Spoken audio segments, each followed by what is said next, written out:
a headache, like a why? Okay, so I don't know where to start with this one, but there's this headline about a woman that befriends a man who's in jail, and he was in jail for a murder, and he actually murdered 2 people. Cozy true crime time. Murder mystery. Murder at Horseshoe Lake, part 1. There's only 2 parts, by the way. It's not super long or anything. This is like pretty short. Okay, so we have the 2 victims right here that was in the original murder. So the murder of Martha McKay at Horseshoe Lake in March 2020 was a tragic case of deja vu. Her mother, her very own mother and cousin had been slain there in 1996. The same person killed all 3 victims. Oh my Lord, imagine having your mom and your cousin being murdered, and then years later, you're murdered by the same freaking person. Like, yikes. The unusual circumstances drew national attention despite the other pressing news of the other day, COVID-19 pandemic. The history of this lethal legacy is the history of a family blessed and cursed, a family Tennessee Williams might have conjured up. The McKays this is just like background story on the McKays. So they're like prestigious or well-known in this small town. They got lots of money. And what I thought was interesting, though, there was a fire that happened. So what happens is, this is the cousin right here. His house like mysteriously like catches on fire. And so while he's like, essentially like homeless, he goes and live with his, I think this would be considered his aunt, right? Yeah. He goes and live with his aunt. But within 30 days of living with his aunt, their house also mysteriously catches on fire. So I actually do wonder if his fire, if his house burning down was also linked to like what happened. I don't know if they ever connected the dots on that, but maybe. It just seems like a coincidence. So this is the cousin right here. Joseph Lee Baker was Sally's nephew. He taught English at Hughes High School and was better known as a prima blues musician and vocalist. Baker lived in Horseshoe Lake with his wife and 3 sons and had been a fixture on the Memphis music scene since his big debut in June 1969 Memphis County Blues Festival with a group called Moloch, I think. His psychedelic guitar solos were legendary. After Moloch broke up, he played in Mud Boys and the Neutrons, a band that defied labeling with their eclectic discography. How do you pronounce that? Discography? That sounds weird, right? Discography. That sounds weird too. I don't know. They both sound weird. How do you pronounce that? He also had his own band. On August 12, 1996. How old were you guys in 1996, by the way? A fire swept through the Baker home while the family was away. Investigators determined the cause to be arson and suspected the motive was to cover up a burglary. Aw, thank you. Hi, Tugboat. How are you doing today? It's cold in Texas right now. Are you guys getting snow?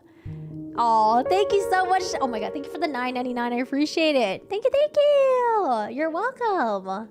If I was a better storyteller, I wouldn't have to read it. But I don't know. There's like some details in here that I just like don't want to just. It's hard. Okay, just read it. They did a good job writing this, anyways.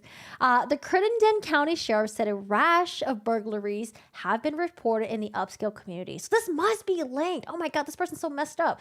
All right. And Baker had accumulated and kept in the house a considerate amount of cash to use for printing and pressing his band's new record. Besides the money, he lost an extensive memorabilia collection, including an irreplaceable guitar once owned by Furry Lewis, an early influential blues musician. Whether it was to be their own permanent new home or just temporary, the Bakers moved into a cabin about 100 yards from Sally's. On Tuesday morning, Baker went up to discuss business matters with her. It was 1 month later, almost to the day of the fire that had destroyed his home. While he was at Sally's, which is his aunt, someone entered her house and set it ablaze. Only this time, the results were deadly. Firemen found the bodies of Sally, 75, and Baker, 53, near each other in the smoke and rubble. Autopsies revealed the victims were shot to death before the fire occurred, between 10:30 and 11 a.m. This is wild to me, and this is so brazen. Like, I don't know, burglaries in the morning? Not even at night, but I guess like they do it in the morning because maybe they're hoping people are away at work, I guess, possibly.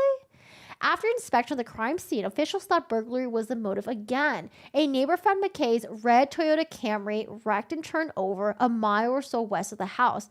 The car had hit a tree and rolled into a ditch. It appeared that a driver hit his or her head on the windshield. The killing had an unnerving effect on the residents of the area. Who was the murderer? Was this person still in their midst? Everyone breathed a collective sigh with the arrest of a boy named Travis Lewis on November 5th, 1996. So just a couple months later. Only 15 at the time of the murders. He had just turned 16 at the time of his arrest. Lewis knew both of the victims. His grandparents rented their homes from McKay, and his mother, Gladys, was a housekeeper at Snowden House.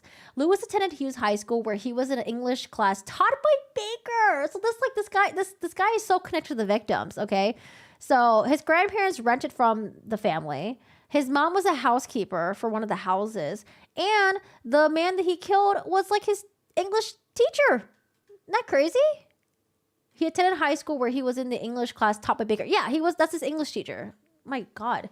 When he appeared in court in a probable cause hearing, Deputy Prosecuting Attorney Lindsay Fairley told Judge Samuel Turner the police had evidence tying Lewis to the scene.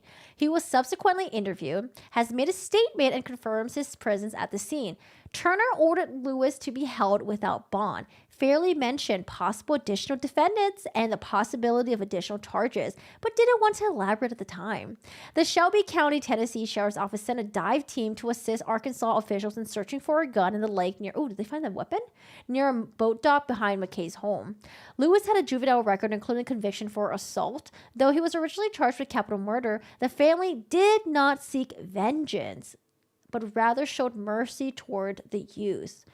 Which I know that kind of mind bogs a lot of people. It's like, well, you killed a family member. Like, I can't imagine like showing mercy, but I can see why they showed mercy, because maybe it's like, oh, it's just a kid, so young, 16, like, I don't know, like going through a horrible rough patch phase or something. I don't know, man.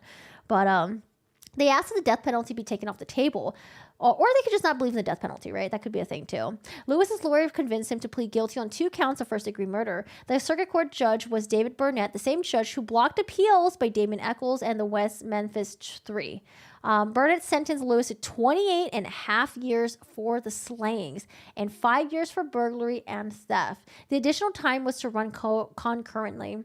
Lewis tried to recant his confession by saying he was not alone at the crime scene. He admitted that he was there when the murders occurred, but said that it was an adult who committed the killing. So they tried to pin it on someone else. Officials dismissed his claim about an accomplice when he named an individual who had an airtight alibi, and no one else was ever charged. Man, imagine, what if you didn't have an airtight alibi? Do you guys ever wonder about like what happens if like you ever get just like in a really crazy world, if you were ever accused of murder, like how often would you have an airtight alibi? For me, it's just like, I don't know, I'm just at home. Like my corgis can say that I was here, and I guess Dennis can say I was here, but like, I don't know, airtight alibi. Well, I guess I have cameras in my house, so that could be airtight, right? But I feel like it's always just, it's just me, corgis, Dennis here, and we could lie for each other. So, like, is it really airtight? Born in 88, so 8 years old. Hi, corgs. The McKays hope Lewis would turn his life around. Martha McKay, this is the daughter, by the way, especially concerned herself with Lewis's rehabilitation and befriended him when he was in prison. Little did she know the darkness in his heart would betray her and he would kill again. Like, oh my God, this is so freaking crazy. So her mom gets murdered. Her cousin gets murdered. The guy goes to jail. Doesn't get the death sentence because the family didn't, took it off the table. And, I guess she like feels bad and maybe she just wants to like forgive, and like move on with her life. And so she starts befriending him in jail, writing letters and stuff like that. And when he gets out of jail, she actually like helps him out. She gives him a job at like one of her like places. Just so like, because, once you get out of prison, it's probably really hard. If you're like a small, tight-knit community, everyone knows who you are. It's probably really tough to get a job. And like, if you want to like start over anew, it's probably like, it's probably tough. It's probably not easy. Okay, so now we're on part 2. Early that Wednesday morning, Crittenden County Sheriff's deputies responded to a home alarm at Snowden House on Horseshoe Lake. Inside, they found the body of McKay, 63. So at this point, she's 63 years old. And I think the murders happened when she was like probably like in her 30s or 40s. She's been stabbed and bludgeoned to death, but had somehow managed to trigger the alarm before collapsing at the top of the stairs. Some reports say she was wrapped in a blanket. The deputies then realized someone else, possibly the killer, was still in the house. They saw him jump out of the second floor window and land apparently uninjured on the ground below. He got behind the wheel of a car that was parked on the premises and started driving away. He didn't get very far, however, because the vehicle got stuck in mud. Oh my God. So get this, guys. So the vehicle gets stuck in mud. He exits the vehicle. He runs into the lake.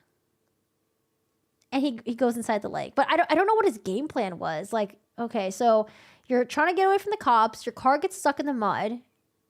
So you decide to exit the vehicle. But then, like, you run into the lake. And then, like, did you not know how to swim? Or did you thought you could outswim the cops? Or did you, like what happened? Because he ran into the lake, but then he never came out ever again. He like drowned. Like, what the heck?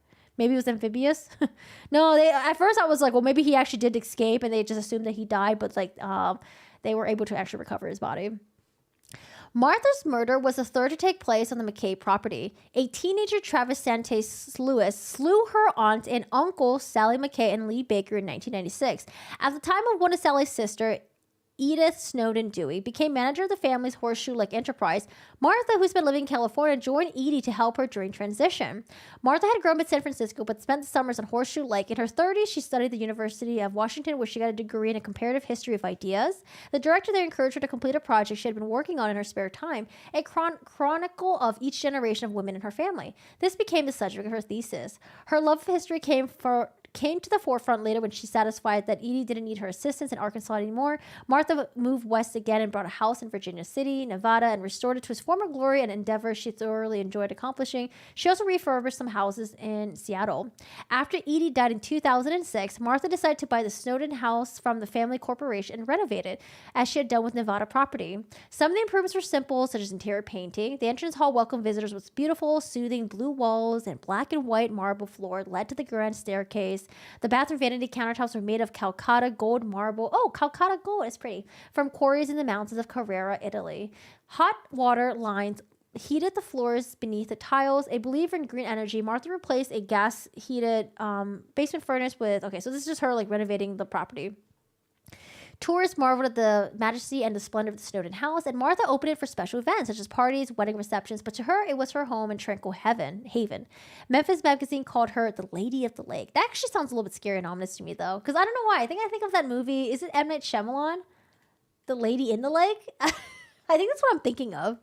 She often could be seen taking her black Labrador retriever, Lizzie on leisurely hikes through the scenic surroundings. Beginning in 1977, residents experienced a change in the environment. Horseshoe Lake was receding, pulling away from the shoreline.